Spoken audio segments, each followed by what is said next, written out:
लोगों को बिल्कुल भी गुमराह नहीं होना है। इसके साथ ही विरोधी पार्टियों के विभिन्न रूपों में जारी किए गए इनके हवाई व प्रलोभन भरे चुनावी घोषणा पत्रों एवं वायदों आदि के बहकावे में भी अपनी पार्टी के लोगों को कतई नहीं आना है, जिन्हें ये पार्टियां चुनाव खत्म होने के बाद ज्यादातर अमल में नहीं लाती हैं और अब जिन पर से देश की जनता का अधिकांश विश्वास ही उठ गया है। यही खास वजह है कि हमारी पार्टी किसी भी चुनाव में अपनी पार्टी का कोई भी चुनावी घोषणा पत्र आदि जारी नहीं करती है। वैसे भी हमारी पार्टी किसी भी मामले में कहने में बहुत कम बल्कि कार्य करके दिखाने में ही ज्यादा विश्वास रखती है और इस बात का सबसे बड़ा सबूत यह है, उत्तर प्रदेश में 4 बार हमारी पार्टी के नेतृत्व में रही सरकार ने चुनाव में अपनी पार्टी के बिना कोई जारी किए गए चुनावी घोषणा पत्र के ही प्रदेश व आम जनहित में काफी कुछ ऐतिहासिक कार्य करके दिखाए हैं, जिनकी अब देश में अधिकांश पार्टियों की सरकारें काफी नकल भी कर रही हैं। जबकि इस मामले में हमारी पार्टी का ये कहना है कि यदि इन पार्टियों के स्थान पर केंद्र में हमें अपनी पार्टी की सरकार बनाने का मौका मिलता है, तब फिर हमारी पार्टी की बनी सरकार केंद्र में यहाँ अब तक की रही सभी विरोधी पार्टियों की सरकारों की तरह केवल हवाई व कागजी कार्य आदि नहीं करेगी, बल्कि उत्तर प्रदेश की तरह ही जमीनी हकीकत में ठोस कार्य करके दिखाएगी। और इस संदर्भ में खासकर मैं ये कहना चाहूंगी, केंद्र द्वारा देश में पिछले कुछ समय से अति गरीब परिवारों को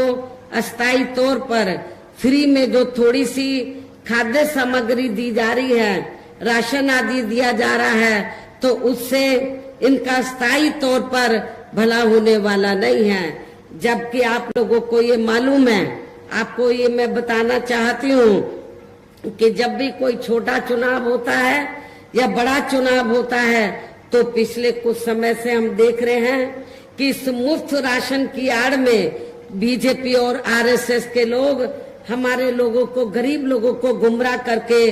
उनका वोट लेने का प्रयास करते हैं। जबकि गरीब लोगों को ये मालूम होना चाहिए, इनको जो मुफ्त में राशन दिया जा रहा है, बीजेपी और आरएसएस अपनी जेब से नहीं दे रही है, बल्कि देश की जनता जो केंद्र की सरकार को टैक्स देती है, टैक्स से जो पैसा आता है, उस पैसे से आप लोगों को मुफ्त में राशन दिया जाता है। ये देन बीजेपी व आरएसएस की नहीं है, न ही केंद्र की सरकार की है। इसलिए आप लोगों को बीजेपी और आरएसएस के बहकावे में कतई नहीं आना है। वैसे भी इनकी ये जटिल समस्या, गरीब लोगों की ये जटिल समस्या देश में हर हाथ को काम देने से केवल दूर हो सकती है, जिसकी तरफ हमारी पार्टी की बनी सरकार विशेष ध्यान देगी। साथ ही देश में पिछले काफी वर्षों से आए दिन बढ़ रही गरीबी, बेरोजगारी व महंगाई आदि से भी जनता बहुत ज्यादा दुखी व परेशान है, जिसे भी आर्थिक नीतियों में तब्दीली करके जरूर दूर किया जाएगा। धर्म की भी आड़ में पिछले कुछ वर्षों से खासकर मुस्लिम समाज के लोगों का द्वेष की भावना से जो इनका काफी ज्यादा शोषण व उत्पीड़न आदि किया जा रहा है, तो उसे भी जरूर रोका जाएगा। और ये सब हमने अपनी यूपी की रही सरकार में काफी कुछ करके भी दिखाया है। इसके अलावा हमने यूपी में सर्व समाज में से गरीब एवं बेरोजगार लोगों को बेरोजगारी भत्ता आदि न देकर उन्हें बड़ी तादाद में रोटी रोजी के साधन भी उपलब्ध कराए हैं, जो अब ये कार्य भी अधिकांश ठंडे ही पड़े हैं, जिनको फिर सरकार बनने पर केंद्र में फिर बीएसपी की सरकार बनने पर प्राथमिकता दी जाएगी। कहने का तात्पर्य ये है कि देश में इस समय हो रहे लोकसभा चुनाव में विरोधी पार्टियों के जारी किए गए उनके हवाई व प्रलोभन भरे चुनावी घोषणा पत्रों आदि के बहकावे में अब यहाँ खासकर देश के अति गरीबों, मजदूरों, बेरोजगारों एवं अन्य मेहनतकश लोगों को बिल्कुल भी नहीं आना है और अब इन्हें ऐसे सभी विरोधी पार्टियों को हर हालत में केंद्र की सत्ता में आने से जरूर रोकना है, जिनकी कथनी व करने में काफी अंतर रहा है तथा जिन्हें ये लोग वर्षों से आजमा भी चुके हैं। ऐसे में अब मेरा यही कहना है कि आप लोगों को अपने खुद के व अपने प्रदेश व क्षेत्र तथा देश के भी हित में अपने वोटों को यह कांग्रेस, बीजेपी व अन्य विरोधी पार्टियों को न देकर केवल अपनी एकमात्र हितैषी पार्टी बहुजन समाज पार्टी को ही देना है। जो ये पार्टी उत्तर प्रदेश की तरह ही केंद्र में भी अपनी पार्टी की सरकार बनने पर फिर पूरे देश में यहाँ अपनी पार्टी की सर्वजन हिताय व सर्वजन सुखाय की नीतियों पर आधारित ही सरकार चलाएगी। इसके साथ साथ केंद्र से जुड़ी आपके क्षेत्र की जो भी यहाँ स्थानीय समस्याएं होंगी तो उन्हें भी फिर दूर करने का हर संभव पूरा प्रयास किया जाएगा। साथ ही यहाँ गरीबों, मजदूरों, बेरोजगारों, कर्मचारियों, किसानों, छोटे व्यापारियों एवं अन्य मेहनतकश लोगों के हितों का भी विशेष ध्यान रखा जाएगा। सर्व समाज में से खासकर दलितों, आदिवासियों, पिछड़े वर्गों,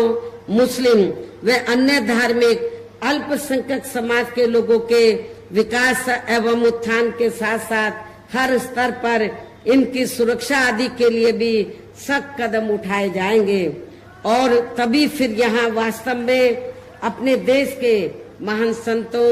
गुरुओं व महापुरुषों में भी विशेषकर महात्मा ज्योतिराव फूले, श्री छत्रपति शाहू जी महाराज, श्री नारायण गुरु, बाबा साहब डॉक्टर भीमराव अंबेडकर एवं मान्यवर श्री कांशीराम जी आदि का अधूरा रहा सपना जरूर साकार हो सकता है, जिनको यूपी में हमारी पार्टी की रही सरकार द्वारा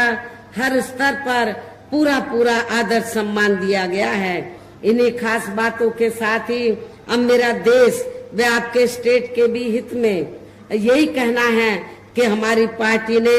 यहाँ जिनको भी लोकसभा के लिए चुनाव के मैदान में उतारा है, आपके मिर्जापुर मंडल में यहाँ जिनको भी चुनाव के मैदान में उतारा है, जो आपके सामने मंच पर मौजूद भी हैं, तो उन्हें आपको जरूर कामयाब बनाना है, जिसके लिए यहाँ पार्टी के सभी स्तर के छोटे बड़े पदाधिकारी एवं कार्यकर्तागण पूरे जी जान से लगे हैं। और अब अंत में मेरा यही कहना है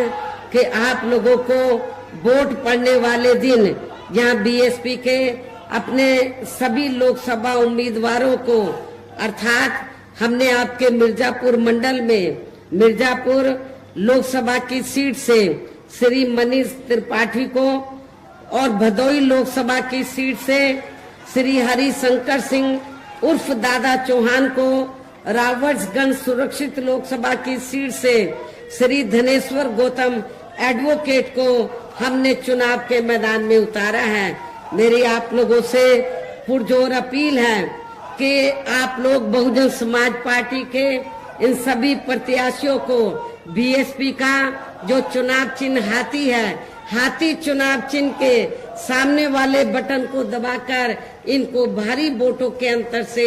जरूर कामयाब बनाना है, विजयी बनाना है। इस खास अपील के साथ ही अब मैं अपनी बात यही समाप्त करती हूँ। जय भीम, जय भारत।